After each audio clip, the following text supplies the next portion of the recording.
بسم اللہ الرحمن الرحیم۔ الفعل المضارع المعتل الآخر و احوال اعرابہ، وہ فعل مضارع کی جو معتل الآخر ہو اور اس کے اعراب کی حالتیں۔ پہلے مثالیں پڑھ لیتے ہیں۔ یتغذی الغلام، غلام غذا حاصل کرتا ہے۔ اخشی البرد، میں ٹھنڈک سے ڈرتا ہوں۔ لماذا تنسی وعدک، اپنے وعدے کو کیوں بھول جاتے ہو؟ ٹھیک ہے۔ اب اود ان یتغذی الغلام، میں چاہتا ہوں کہ بچہ غذا حاصل کر لے۔ یجب ان اخشی البرد، ضروری ہے کہ میں ٹھنڈک سے ڈروں۔ لن تنسی وعدک، اپنے وعدے کو ہرگز نہیں بولو گے۔ انت تدنو من الکبش، آپ کبش سے قریب ہو جاتے ہو۔ کبش سے مراد مینڈا۔ یصفو الجو، موسم صاف ہو جاتا ہے۔ یعدو الحصان، حصان گھوڑا دوڑتا ہے۔ اخاف ان تدنو من الکبش، میں ڈرتا ہوں کہ آپ کہیں مینڈے کے قریب نہ جاؤ۔ یسرنی ان یصفو الجو، مجھے خوش کرتا ہے کہ موسم صاف ستھرا ہو جائے، فضا صاف ہو جائے۔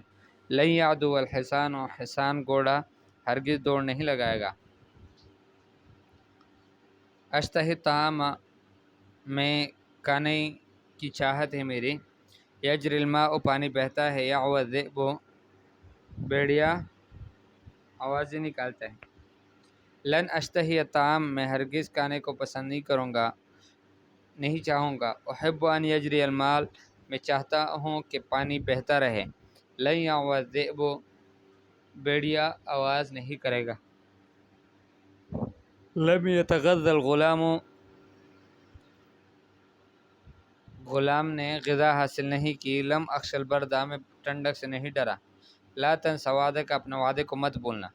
لا تدنو من الکبش، کبش سے قریب نہ ہونا۔ لم یصفو الجو، موسم صاف نہیں ہوا۔ لم یعد الحصان، گھوڑا دوڑا نہیں۔ لم اشتہی الطعام، میں کھانے کی چاہت نہیں ہے۔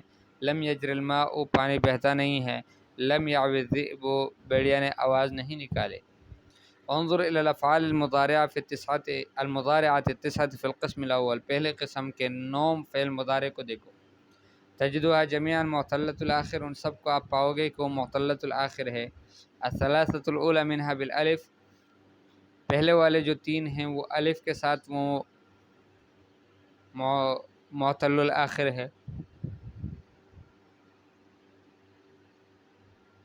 والثلاثۃ الثانیۃ بالواو، اور دوسری قسم کی جو 3 ہیں وہ واو کے ساتھ ہے۔ والثلاثۃ الاخیرۃ بالیاء، اور تیسرے جو 3 ہیں وہ یا کے ساتھ ہے۔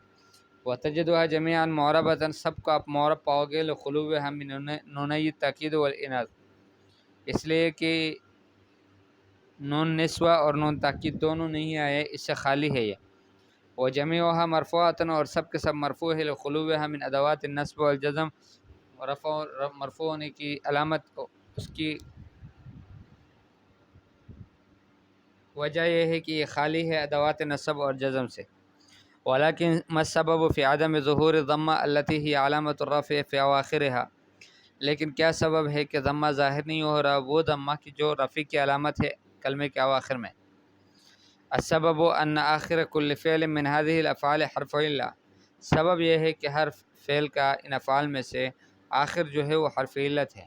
وحرف العلت ان کان الفا تعذر ظہور ضمۃ علیہ، اگر الف تھا تو پھر اس پر ضمے کا ظاہر کرنا مشکل ہے۔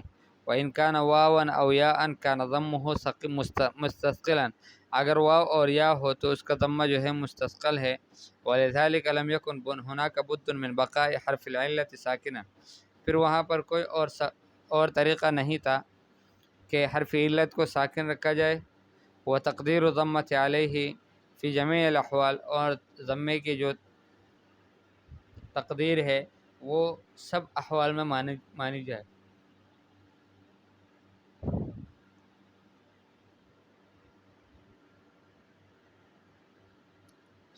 انظر الی هذه الافعال نفسها مرة ثانیہ فی القسم الثانی، دوسرے قسم میں انہی افعال کو ایک بار پھر دیکھ لے۔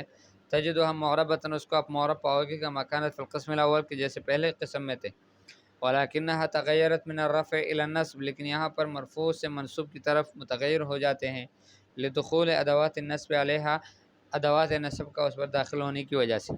وَإِذَا بَحَثْنَا فِي أَوَاخِرِهَا، جب اس کے اواخر میں ہم نے دیکھا، لم نجد للنصب اثرا، ہمیں اثر کوئی ظاہر نہیں ہوا نصب کے لیے، فی الافعال التي آخر کل منها الف، ان افعال میں کہ جن کے آخر میں الف ہے، بخلاف الافعال التي آخرها واو او یاء، بخلاف ان افعال کے کہ جن کے آخر میں واو یا یا تھا، فإن النصب فيها ظاہر، اس میں نصب ظاہر ہے۔ والسر في هذا الاختلاف، اس اختلاف میں راز یہ ہے، ان الالف يتعذر تحریکها، کہ الف کو متحرک بنانا یہ مشکل ہے، متعذر ہے۔ ولذلك تقدر عليها الفتحة في حال النصب، اس وجہ سے اس پر فتح کو مقدر مانا جاتا ہے نصبی حالت میں۔ اما الواو والیاء، واو اور یا جو ہے، فمن السهل ان نطق بهما مفتوحتین، اس پر نطق کرنا فتح کی حالت میں یہ کوئی مشکل نہیں ہے، آسان ہے۔ ولذلك تظهر عليهما الفتحة عند طلب، اسی وجہ سے طلب کے وقت میں فتحہ ان پر ظاہر ہوتا ہے۔ انظر الى هذه الافعال مرة ثالثة في القسم الثالث، ایک بار پھر ان افعال کو تیسری قسم میں دیکھو، افعال فی القسم الثالث، تیسری قسم میں۔ تجدها معربة، آپ اس کو معرب پاؤ گے، کما كانت في القسمين السابقين، جیسے گزشتہ دو قسموں میں تھا۔ ولكنها صارت هنا مجزومة، لیکن یہاں پر یہ مجزوم بن گئی لدخول عوامل الجزم علیہا، جزم کے علامت کے داخل ہونے کی وجہ سے۔ فما علامت الجزم فیہا، اس میں جزم کی علامت کیا ہے؟ نتأمل اواخر هذه الافعال، جب اس کے آخر افعال کے اواخر میں غور کرتے ہیں، فنجدها محذوفة، اس کو محذوف پاتے ہیں۔ وقد كانت ثابتة في القسمين السابقين، حالانکہ یہ ثابت تھا پہلے دو قسموں میں۔ وإذا بحثنا عن السبب، اور جب ہم نے کس سبب سے متعلق معلوم کرنا چاہا، فی ذلک، اس میں، لم نجد سببا، ہمیں کوئی سبب نہیں معلوم ہوا، سوى دخول ادوات الجازمة علیہا، سوائے دخول جازمہ، ادوات الجازمہ کے داخل ہونے کی وجہ سے، اور کوئی سبب نہیں تھا۔